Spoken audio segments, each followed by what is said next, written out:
Merci d'être sur la télévision Labari pour suivre le journal de ce jour, mardi 3 juin 2025. Mesdames, Messieurs, bonsoir et bienvenue à tous. Veuillez nous excuser pour ce léger retard accusé au démarrage de ce journal dû à une coupure d'électricité.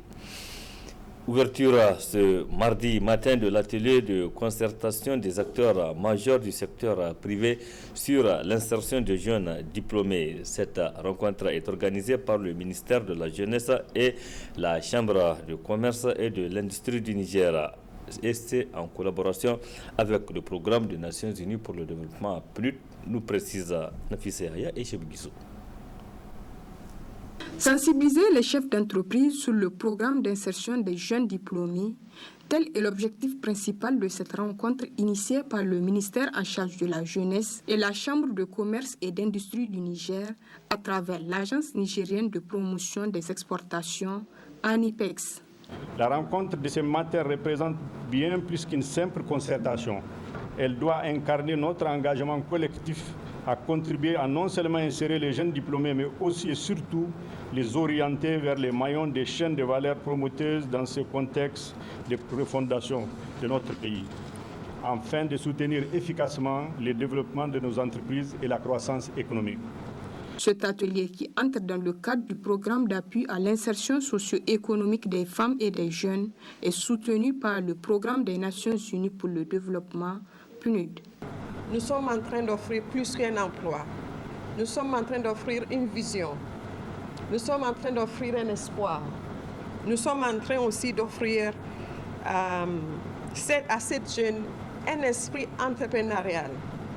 Parce que la meilleure manière d'apprendre, c'est à côté de quelqu'un qui a réussi. La plupart du temps, c'est pas l'école sont bien, mais vous apprenez plus dans la pratique. Et c'est pourquoi quand on a vu les données, il y a certains jeunes, même s'ils ont eu un stage, ils sortent et il est plus convaincu qu'ils peuvent réussir dans l'entrepreneuriat. Parce qu'il a vu, en travaillant avec un champion, un directeur, et il sait que déjà avec l'idée, avec le talent, avec la conviction qu'il a, maintenant il est sûr de réussir. Cette dynamique qui ambitionne de contribuer à l'atteinte des objectifs du gouvernement, lesquels objectifs visent à réduire de 50% le taux de chômage des jeunes diplômés d'ici 2030, est aussi soutenue par le président d'honneur de la Chambre de commerce et d'industrie du Niger. S'engager fortement dans cette initiative de formalisation d'une plateforme intégrée, transparente, équitable et coordonnée d'insertion des jeunes dans le tissu économique est d'une urgente nécessité. Notre destin collectif en dépend. À ces jeunes, un discours de vérité. Tous ne pourront pas trouver forcément un stage et tous ceux qui auront eu un stage ne trouveront pas forcément un emploi. Alors, que dire à ces jeunes? Chaque fois que cela est possible, moi je leur dirais, tournez-vous vers la création, l'innovation, la recherche effrénée de solutions aux immenses besoins des consommateurs dans tous les domaines. L'insertion socio-économique des jeunes diplômés est un défi majeur qu'il faille relever. C'est pourquoi le ministre de la Jeunesse a lancé cet appel. Cela suppose de créer les conditions de leur insertion réelle en mobilisant les structures publiques, responsabilisant le secteur privé et en développant des outils modernes comme celui de Koha Aiki. J'en appelle ici à nos entreprises, nos opérateurs économiques, nos partenaires techniques et financiers. La réussite de cette vision dépend de notre engagement commun à nous investir pour faire de la jeunesse le levier essentiel de la construction nationale. Cet atelier a également été l'occasion pour les chefs d'entreprise d'apporter des témoignages sur la question d'insertion des jeunes diplômés au Niger. Merci Nafisa Yahya. La fête de l'Aïd el-Kébir ou fête de Tabaski, communément appelée fête du mouton, sera célébrée cette année le vendredi 6 juin 2025 ici au Niger. Conformément à la déclaration faite par le Conseil islamique, les Nigériens donc se préparent pour cette fête importante cette année. Cette fête de Tabaski coïncide avec le jour saint de l'islam le vendredi. Après la prière de Eid le matin, dans la journée aussi, les musulmans vont se retrouver à la grande mosquée pour les prières de vendredi. Qu'est-ce que la région dit par rapport à ces deux prières de cette journée du vendredi? Élément de réponse avec Oustaz Haladou Yahya. La prière de vendredi est une obligation et la prière du Eid de la fête constitue une autre obligation. Cependant, s'il arrive que les deux prières arrivent en une même journée, donc un vendredi, participer aux deux est facultatif. Abu Huraira a rapporté que nous avons assisté à deux obligations. Donc la prière de vendredi et la prière de la fête. Et nous allons les faire. Mais celui qui arrive, celui qui s'abstient pour la prière de vendredi, donc il n'y a pas de problème. Ça veut dire que c'est pas facultatif. On peut ne pas, après avoir participé à la prière de Eid un vendredi, on a le choix de participer à la prière de vendredi ou de ne pas participer. Mais ce qui est important, c'est que ces deux obligations extrêmement importantes, le fidèle fera mieux de participer aux deux. Nous faisons chaque jour, chaque instant face à une épreuve de vie ou de mort. Nous vivons pour adorer Allah, pour amasser d'énormes récompenses pour préparer notre retour vers lui. Donc ce serait encore mieux de participer, même si c'est pas facultatif, à la prière de vendredi. C'est ça qui est mieux pour nous. Qu'Allah subhanahu wa ta'ala nous guide sur ce qu'il aime et agrée. C'était à l'instant Oustaz Haladou Yahya sur la fête de Idi de cette année qui coïncide avec le jour saint de l'islam, donc la prière de vendredi. Pour Oustaz Haladou Yahya, il serait bon pour tout musulman de faire ces deux prières car elles sont très importantes. La fête de Tabaski donc se prépare activement au Niger et précisément ici à Niamey et dans les autres régions du Niger. En tout cas, dans la ville, c'est l'effervescence et dans les différents marchés de bétail, c'est bien animé. Ici à Niamey, tout comme à l'intérieur du pays, c'est l'exemple de Dosso où nos reporters ont fait le tour de quelques marchés de bétail pour prendre la température. C'est un reportage signé Boubacar Ibrahim et Soumel Abdoulaye qui nous rapportent que les moutons sont disponibles à Dosso. Reportage. La fête de Tabaski ou fête de l'Eid el-Adha, c'est dans quelques jours précisément.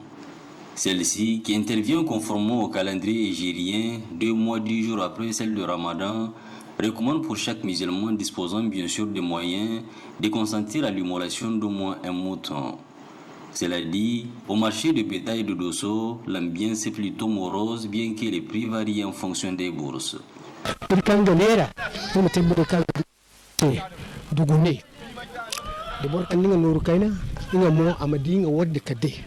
Les moutons sont là disponibles en fonction des moyens de chacun. À partir de 70 000, on peut s'en procurer un. 75 000, 70 000. Ko ga dai monte on kulga dinga hina woni fisbilillahi on kulga dinga hina me kigane feji ga fale gogo rala mu fala wallahi asifala son. J'en appelle aux acheteurs de ne pas attendre la dernière minute pour se manifester dans l'espoir d'une vente à trop bas prix. Ya kin nasib banno kan ga yollo tufa to feye harawo daga hambali zama Cette année, c'est un peu compliqué. Les moutons sont là, mais les clients pleurnichent. Il y en a pour 60 000, 65 000 et même 150 000 francs.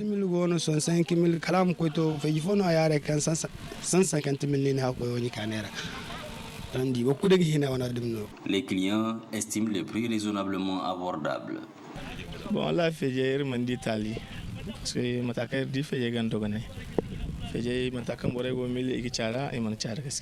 à mon avis, les prix sont acceptables. Avec 80, 90 000, on peut s'en sortir avec un gros mouton. Et que Dieu facilite l'achat à ceux qui n'ont pas encore acheté. Comparativement à l'année dernière, cette année, je trouve que les prix sont assez abordables. Parce que le prix du mouton varie de 60 à 140 000. En fonction de la bourse, chacun peut trouver son compte. Les moutons sont disponibles, tu vois, et à l'heure actuelle, il y a plus de moutons que d'acheteurs. Bon, peut-être que d'autres attendent juste la veille ou l'avant-veille pour acheter, mais pour le moment, les moutons sont disponibles au niveau du marché et en ville, on en rencontre aussi beaucoup. Aux clients et vendeurs, Hassan Bana n'a pas manqué de l'ancien appel. Vraiment, à l'endroit des commerçants, c'est d'être très modeste par rapport au prix. En tout cas, pour qu'ils puissent vendre, ils n'ont qu'à avoir le bénéfice. Il ne faut pas que ça soit énorme pour qu'ils puissent écouler la totalité de leurs moutons. Parce que s'ils mettent vraiment beaucoup de ailes là-dedans, ils risquent de se retrouver avec les moutons après la tabaski. Et envers les clients, maintenant, vraiment l'appel que je lance, il faut aussi comprendre les commerçants et il faut acheter raisonnablement pour pouvoir réellement avoir son mouton pour la tabaski. Oui. Donc, je profite du micro pour souhaiter vraiment bonne fête de Tabaski et à l'ensemble de la population du Niger. Cette fête sera célébrée, s'il plaît à Dieu, le vendredi 6 juin 2025. Merci Boubacar Ibrahim. Et les préparatifs se poursuivent partout au Niger. La météorologie nationale l'avait prévu, cette année sera très bien arrosée au Niger. En tout cas, la météo a annoncé d'importantes précipitations comme celle de l'année passée. Eh bien, cette importante précipitation a commencé à être enregistrée, notamment au Niger, avec des fortes pluies enregistrées dans la nuit d'hier à aujourd'hui dans certaines localités des régions de Zander et de Maradi, des précipitations à hauteur de 120 mm. Ce qui a amené la ministre en charge de l'action humanitaire et de la solidarité de lancer un appel à l'endroit de la population de prendre des dispositions pour se mettre à l'abri de ces précipitations annoncées. Ismaël Mouni. Les fortes précipitations enregistrées l'année passée ont malheureusement occasionné d'énormes dégâts. Cette année aussi, selon des prévisions saisonnières, des caractéristiques agroclimatiques pour la saison des pluies dans la zone soudanienne et sahélienne de l'Afrique de l'Ouest présage, il y aura une pluviométrie abondante, affirme la ministre de la Population, de l'Action sociale et de la Solidarité nationale. Des cumuls pluviométriques supérieurs aux moyennes de la période de référence 1991-2020 sont attendus pour juillet, août, septembre 2025. Des dates de début de saison pluviale précoce à normale sont prévues sur la bande agricole du Niger, à l'exception de l'extrême sud-ouest. Des dates de fin de saison pluviale tardive à moyenne sont attendues sur les bandes sahéliennes et soudaniennes de l'Afrique de l'Ouest et du Sahel. Des écoulements excédentaires sont également attendus dans le haut bassin du fleuve Niger, notamment la Guinée, la Côte d'Ivoire, le Mali, de même que dans les deltas intérieurs du fleuve, c'est-à-dire le Mali, ou également le Niger moyen au niveau des pays du Niger, du Burkina Faso, du Bénin, du Nigeria, ainsi que la Komadougou-Yobé au Niger.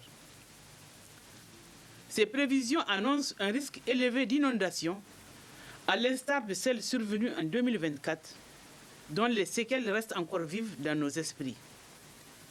On déplore notamment 1 524 978 sinistrés, répartis dans 208 228 ménages, 158 521 maisons effondrées, 31 574 têtes de bétail perdues, 25 194 hectares de cultures inondées et tragiquement 396 pertes en vies humaines, dont 153 par noyade évitable. Afin d'éviter toute situation fâcheuse, les autorités appellent les citoyens au respect strict des mesures sécuritaires. Je tiens à rappeler l'ampleur de la tâche qui nous incombe collectivement, mais aussi à saluer les efforts considérables déployés par les autorités nationales pour faire face à cette crise. Je rends un hommage particulier à son Excellence le général d'armée Abdourahmane Tchani, président de la République, chef de l'État, ainsi qu'à son Excellence M. Mahaman Lamine Zen, Premier ministre, ministre de l'économie et des finances, pour leur leadership et leur engagement sans faille dans la gestion efficace des inondations de 2024. À la veille de la campagne agricole 2025, je lance un appel solennel à tous nos compatriotes. Évitez systématiquement les zones inondables. Ne bouchez pas le passage des eaux. Réhabilitez les habitations vulnérables, notamment les maisons en banco. Mettez-vous à l'abri en cas de forte pluie et restez régulièrement à l'écoute des messages d'alerte et des consignes des autorités compétentes. L'anticipation et la prévention sont nos meilleures armes. Le principe de précaution doit être notre ligne de conduite. Ensemble, soyons prêts à faire face à ces risques potentiels. Ensemble, soyons résilients. La ministre de la Population, de l'Action sociale et de la Solidarité nationale, professeur Jérôme Koisseni Ramatou, a procédé à l'installation officielle de la cellule chargée de la question. Merci Ismaël Moumouni. Parlons à présent de la menuiserie avec notamment l'importation de meubles à des coûts très élevés alors que sur place au Niger, les menuisiers nigériens pétris de talent ont le génie créateur de fabriquer les mêmes meubles de qualité et à des prix moins élevés que les importés. C'est un reportage signé notre stagiaire Hawa Ousmane sur les images de Cheb Guissou. Dans les ruelles de Niamey, les ateliers des menuisiers sont très animés tout au long des journées. Des bruits rythmés, des rabots, des scies et des coups de marteau résonnent tous les jours. Les menuisiers travaillent le bois, parfois avec passion pour lui donner toutes les formes possibles. Ils sculptent un patrimoine, une identité. À l'heure où l'importation des meubles industriels explose, la valorisation des meubles fabriqués localement devient un enjeu culturel et économique. La valorisation passe aussi par une prise de conscience des consommateurs. na importi ka kawo mu shi da izinin Allah mashin yanzu an ci gaba Niger yana da wahala ki je a tele 1 2 3 ba su da mashin mutum in ya kawo mu shi za mu yi mashi kuma wanda ya wancan quality. Tous les modèles de meubles qu'on peut importer, on peut les trouver ici. Comme vous voyez, nous fabriquons des meubles de qualité, que ce soit des salons et autres. Donc, pas besoin d'importer ailleurs.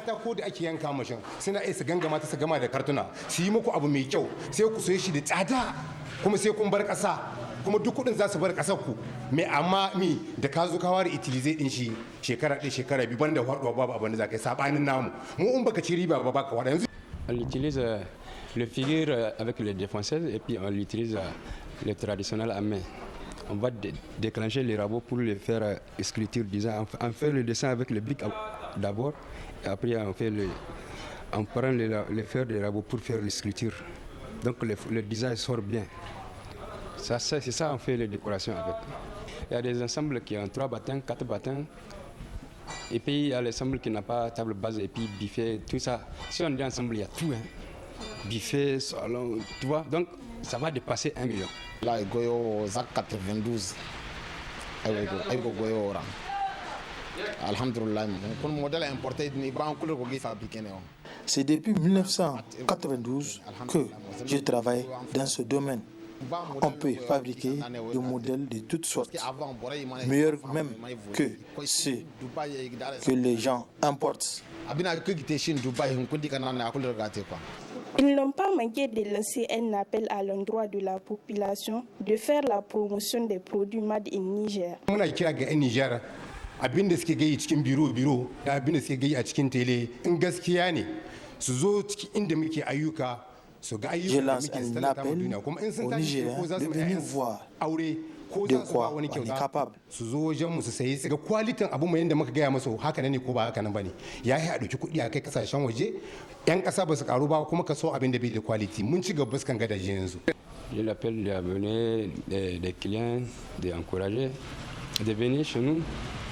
Il ne faut pas regarder le pays de quelqu'un. Il faut regarder le pays de ton peuple. Il faut regarder là où tu prends des millions pour partir payer, importer italien, importer nigérien, importer camerounais, importer américain, importer chinois, importer l'autre. C'est ça que je ne veux pas. Je veux que les Nigériens laissent ça.